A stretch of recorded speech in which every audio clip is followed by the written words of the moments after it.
Good afternoon, good afternoon. This is Veronica Streets Brown live from McDonough, Georgia. You're a friendly travel agent on the south side. And I just want to say good afternoon. Have a marvelous, magnificent Monday. This is Monday, Manifestation Monday. Whatever your written goals are, if you believe them, you can activate them and have them.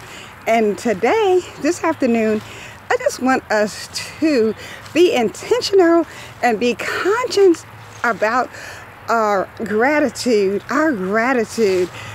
You know, I was talking to my business partner today, Miss Eldoris Weston, my partner in crime, and she was sharing with me that she heard that if you write down every day 5 things that you are grateful for, that would lower your blood pressure. And I'm thinking, wow, that's amazing, because you know there's something to be said about being grateful and recognizing and really thinking about and thanking God, your creator, for the things that you have. And I was sharing with her that Robert Rainey had started a 21-day challenge, gratitude challenge, a number of years ago. And if you research it, because one thing I learned is that whatever you put in the air, it never goes away. So if you look up 21-day gratitude page, you'll see that Robert Rainey started this 21-day challenge, and the participants had to just write every day something that we were grateful for. We didn't put a number on it, but it was just interesting.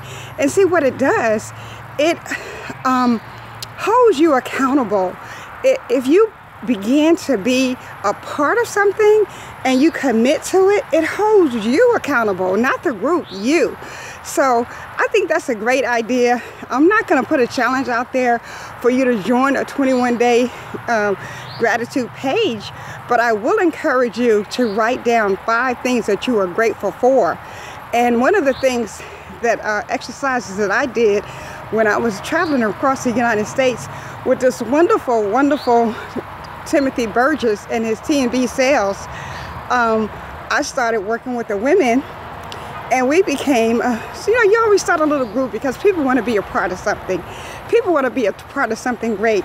So I started a group, and we called ourselves the Agents of Distinction. Because see, once you work on your personal development and you begin to improve, you become greater.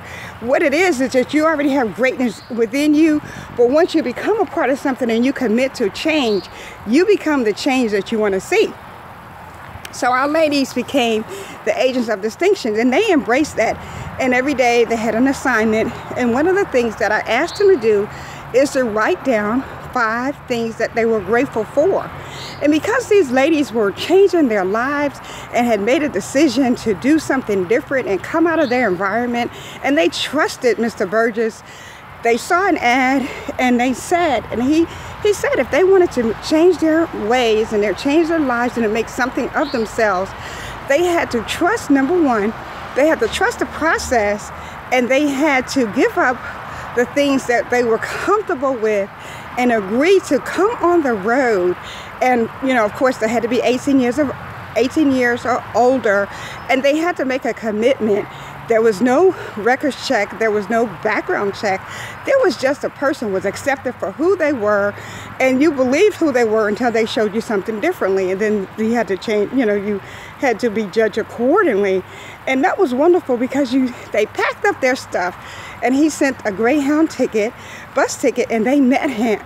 And this was a wonderful program because it was really a hard knocks program. But if you trusted and believed, and you believed in yourself, and you were willing to make a commitment and be coachable, teachable, and reachable, some of those very same agents that I met, I am so very proud to read on Facebook that they have now become owners of their own crew. They now are supervisors of their own crew. And they came up under Mr. Timothy Burgess' Hard Knocks program. So kudos to you, Mr. Timothy Burgess. That was a beautiful thing. And says, I worked with the ladies on the crew, and we had to write, first of all, I believe in knowledge. Second of all, I believe that you have to have a written record of what you do, because I grew up with the under the social worker program, and my thought was, and I believe that if it isn't written, it never happened. Documentation beats conversation. And it's so funny because that still holds true today. When I started back in 1985, and we had to learn that because we were told that as a social worker, that this was important. As a social worker, once you decide that you are going to be involved in a child's life, if you touch that child or that family, you become responsible to document the changes in behaviors in that family, good or bad. And see, we were told that whatever you write in your record, it needs to be clear, it needs to be convincing. We had a SOAP model. They gave us a model because they wanted to make sure that we got all the information that we needed, so that when somebody picked up our case record, they could follow the plan. So you couldn't be subjective. You had to write what you saw, what you heard, what your senses was. If you walked in a house and it smelled like urine, you had to say that. You had to say what it smelled like. You just couldn't say, I walked into a stinky house. If you walked into a house and clothes were all over the floor, you just couldn't say the house is in disarray. You had to specifically say clothes are all over the couch, all over the floor. The stove is not, there are dishes, pots and pans and stuff. So you had to describe it. So if somebody came behind you, they would know by reading the description what was wrong. Because see, a caseworker only came into your life if there was a written a complaint that something was going on and the child may or may not be safe, and we had to go out and do the risk assessment. But here's the thing.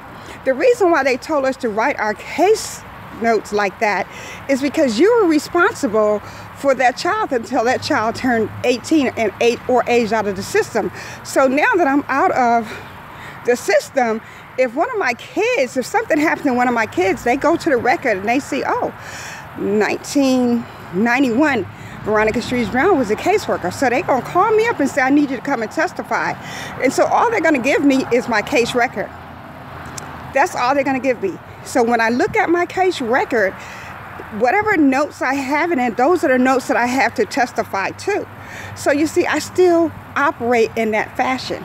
I still write my notes as if somebody is going to ask me 10 or 15 years down the road, what is it that I saw, heard, and that has guided me. I've been joked about it. I've been teased about it. I've been told this is not what you're supposed to do.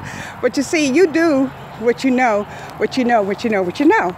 So that's what I do. I write it as I see it. Documentation beats conversation. If I say I went somewhere, I went somewhere, because you can get my record to see it. If I say that I was at a meeting on Tuesday night on February 18, 1995, you can go to my journal and you can see Tuesday night, 1985, Veronica Shoes was at this meeting, and these were the participants, these were the people present. This is the subject that was talked about.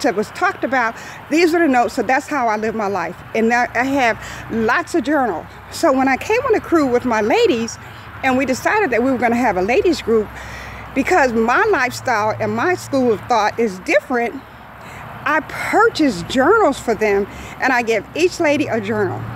And I explained to the ladies, this is their journal, their personal notes. They can write whatever they want in it. And it wasn't going to be critiqued, because unlike a case record, when somebody hands it to you, whatever the ladies wrote in their journal was for them. I didn't care if they spelled correctly or incorrectly. I didn't care about the grammar, as long as they could understand that that's what's important. I didn't care if they drew pictures. I didn't care if they spoke in Ebonics, because that was their record. So each lady got a journal, and each evening that we met, we had a subject that we talked about. And what this was doing, it was helping the ladies bring out the greatness that they had. They already had greatness in them.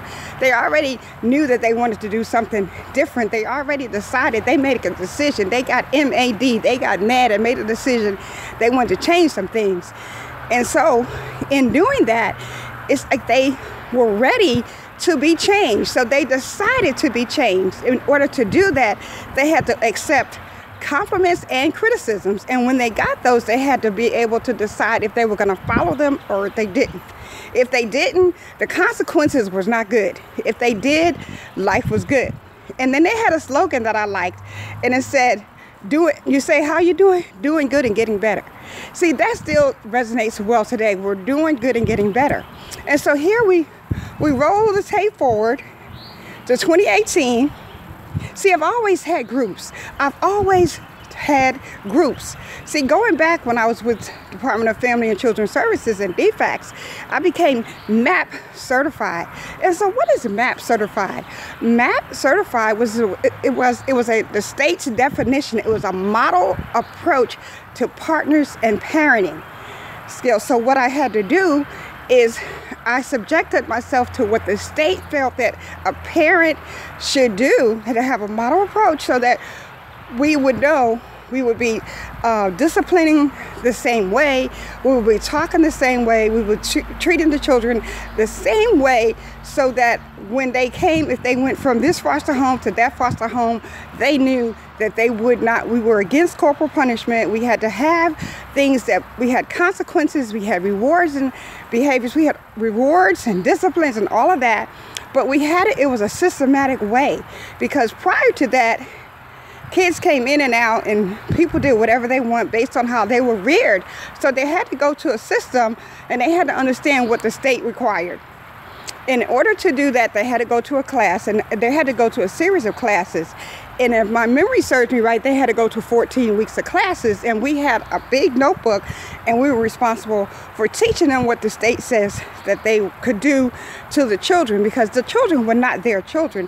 Really, when you come into the department, when you come into the state, you are a ward of the state, and the state really, whatever state you're in, decides how you will be cared for, how much money you'll get, how much medical insurance, and all of that. So they have to put people in place to teach people how to systematically and consistently treat the children. And so that's what I did. So it's just like I told Miss Massey, and Miss Massey told me, once a social worker, you're always a social worker. You always have that caring spirit. You always have that assessment. You come into a situation and, you know, we do risk assessments. Yeah, we do, because that's what we did. It's just like a police officer. Once a police officer, always a police officer. Even if you put your badge on the shelf, you become sensitive to situations, sights and sounds and risk factors.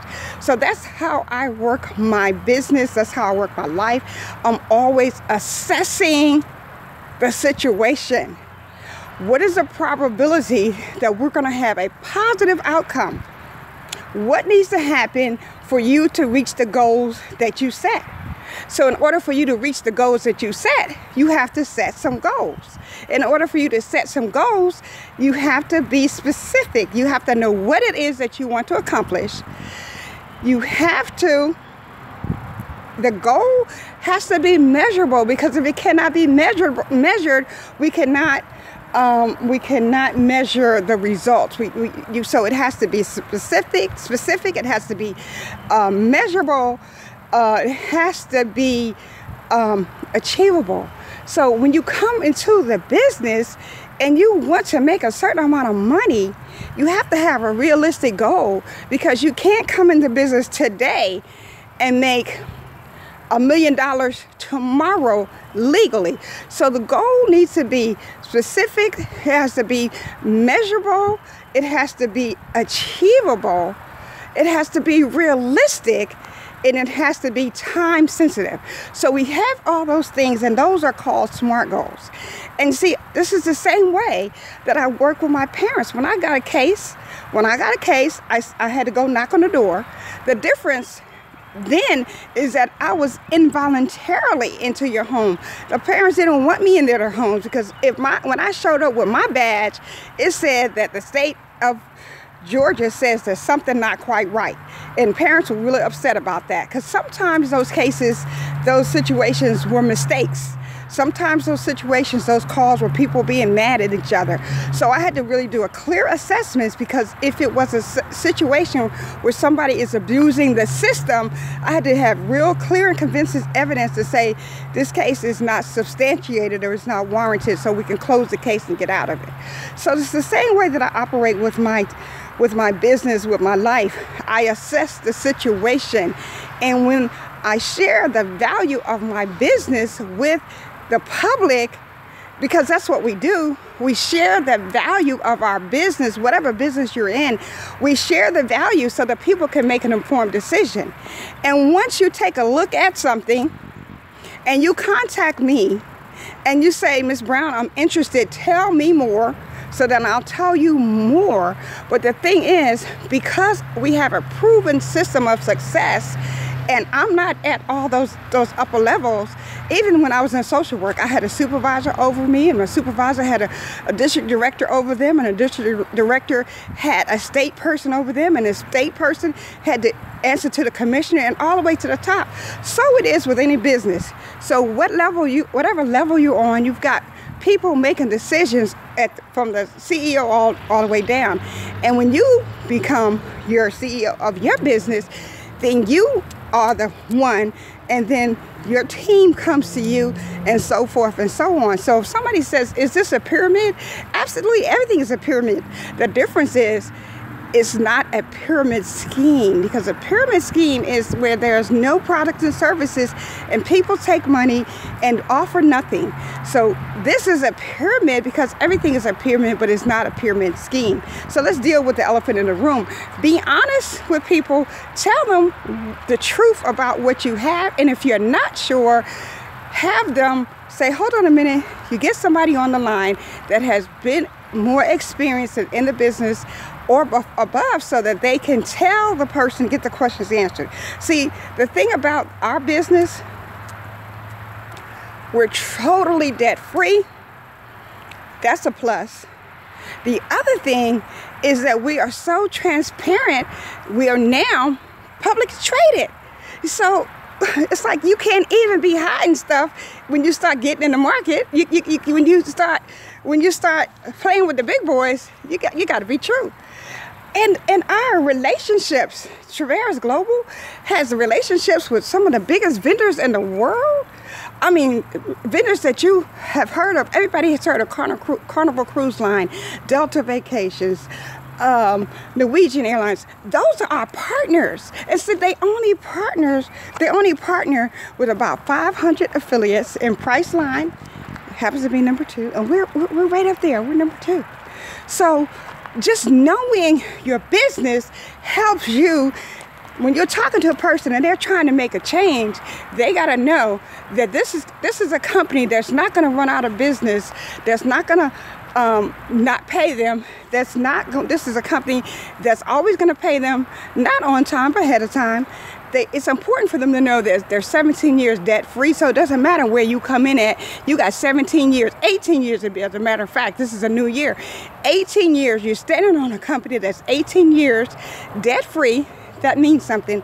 You're standing on a company with a CEO that will write any check that you go out there and produce the work and reach the level. You're standing with a company that does not have any chargebacks. So whatever they give you that you've earned, your commission is yours. They're not going to take back. That's important for people looking to make a change. The company has affiliates.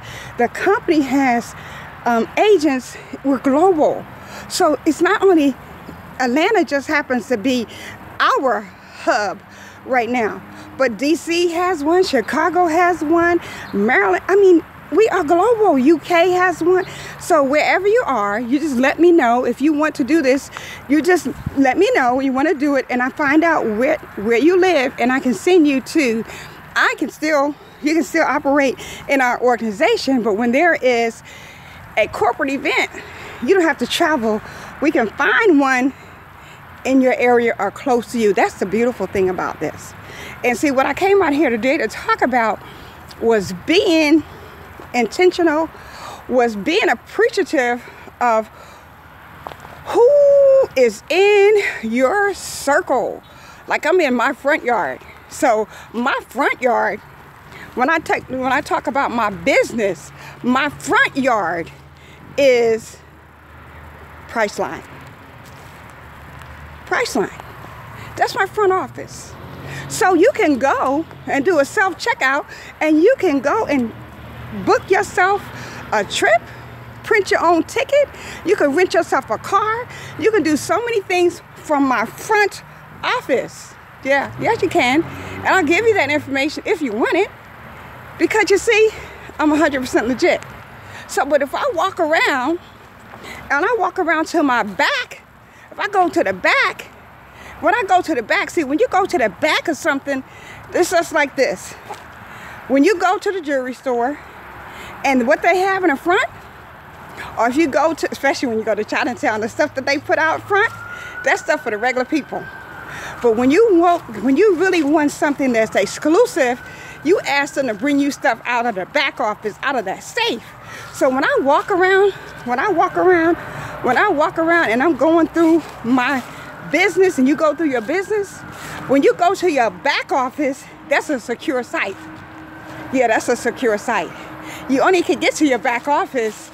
You only those who are certified, who've passed Extreme Travel University, who has taken the initiative to learn what's in their back office. When we come to the back, this is my back office now. This is my back office. So now, see, I'm certified. See, I went to the Extreme Travel University and I took the test. I learned the terminology and I passed everything. So now I'm certified and I get a number that I can use that's recognized in the travel industry. I'm certified with Extreme Travel. So my back office, that certification allows this whole world to open up. This whole world. See all these trees? Just pretend with me that these are vendors. See, hey, say hello to Carnival Cruise Line. Say hello to Norwegian Cruise Line. Say hello to, you name it. Say hello to them, because all these people, all these trees, all these people, all these trees, these are vendors in my back office. So I have a relationship with them. You know why? Because see, they don't know Veronica Shreves Brown, but they know our director of travel. They know Lori Spears, our director of travel. So Lori Spears went out and paved the way and had relationships for us. So now, if I went to book you a cruise, and I said, hey, Mr. Carnival, I want to book a cruise for Mr. So-and-so, and she wants to go on a 7-day cruise, and I give them my credentials, because see, now I'm certified and I have some credentials. And you know, when I give them those numbers, I can't give them to you, but when I give them those numbers, they check it out and they go, oh, Extreme Travel pops up. And they said, oh, you're a travel agent with Extreme Travel, certified. Yes, ma'am, I am. And so what? They begin to work with me. And because that relationship has been paid by Lori Spears, now you, the customer, can have benefit of some stuff that you won't find when you go to the front office. Yeah, see, that's the simplicity of this. But you got to understand it. You got to understand it so you can stick and stay. Now, I'm not going to give you all the details. That's not my job at the moment. We have sizzle calls. We have travel training. We have everything that you need to make sure that you understand the treasure test. All I'm doing is saying, be appreciative of what you have. Understand what you have and break it down. Make it real simple. Simple is best. Understand your front office like you understand your front yard. Understand your back office. Understand why it's important to be certified. Why is it important to be certified and be certified? Understand why you have to have a monthly maintenance fee. You got to have a monthly maintenance fee because the government says that if you have a legitimate business, you're entitled to some write-offs. You know, because you see, now we're in our front office. Now, because I pay monthly maintenance fees, and my business is the intention of making a profit. So you see this over here? I can decide to have a big event out here because I got enough space. I can put some tables out here and some chairs, and I can have a big event. And I can sell, and I can show, And I can invite people to take a look at what I'm doing, and I can talk about, I can have a big old recruiting event right here and then get paid. I can write off the materials, my investment. I can write off, because it's going to be a tax expense because it's a legitimate business.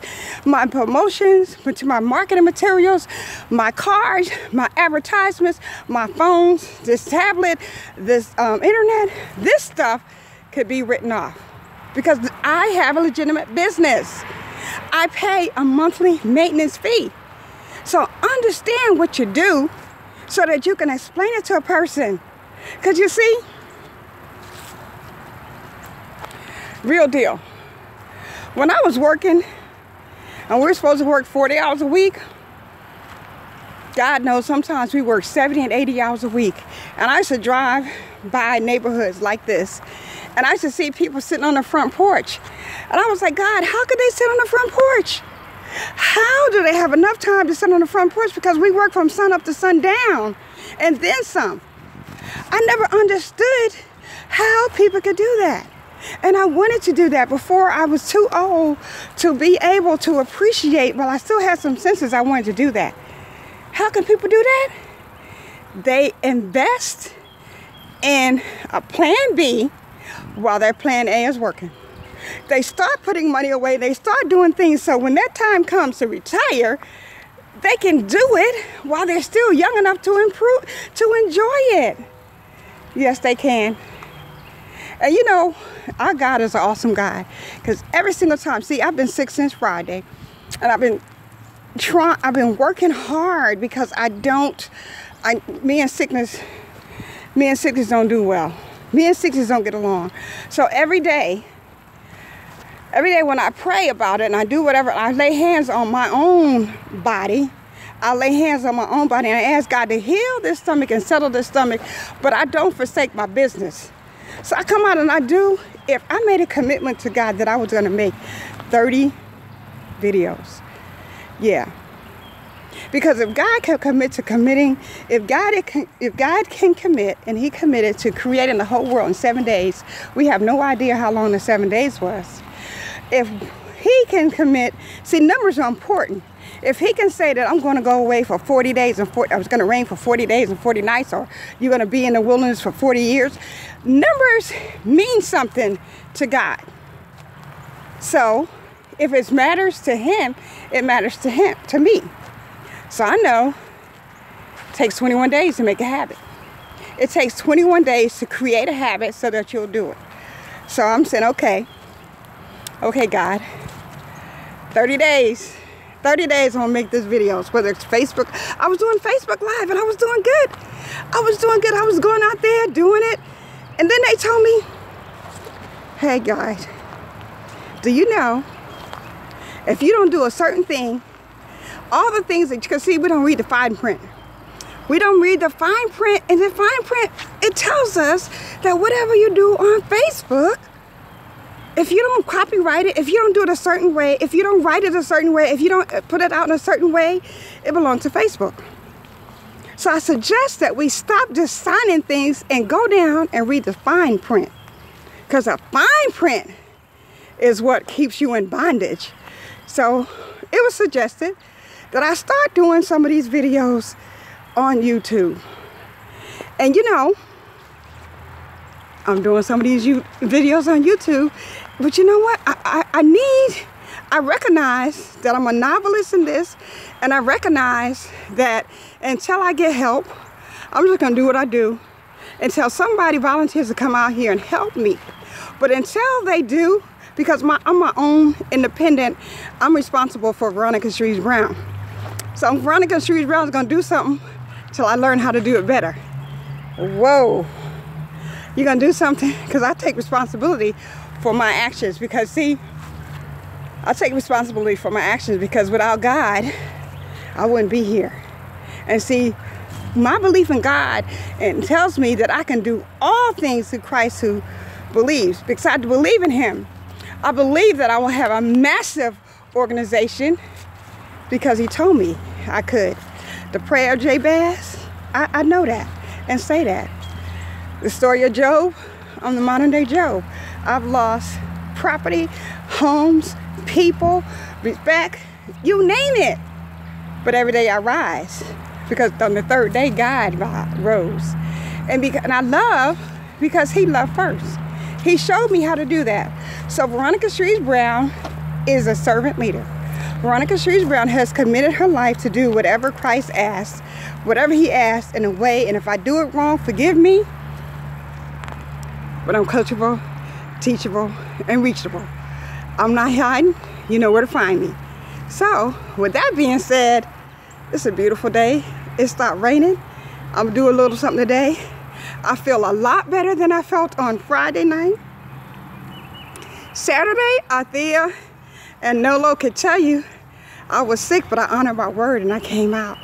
And that was Saturday. No, that was Friday night. Oh my God. And then Saturday, I took it easy. But Sunday, God said, okay, girl, you have proven that you will not be a victim, but I'm gonna need you to lay it down. I'm gonna need you to lay it down and work on yourself. So I got up at 7. I did my mastermind with my mastermind folks, and I gave myself to God and asked for the things that I wanted done.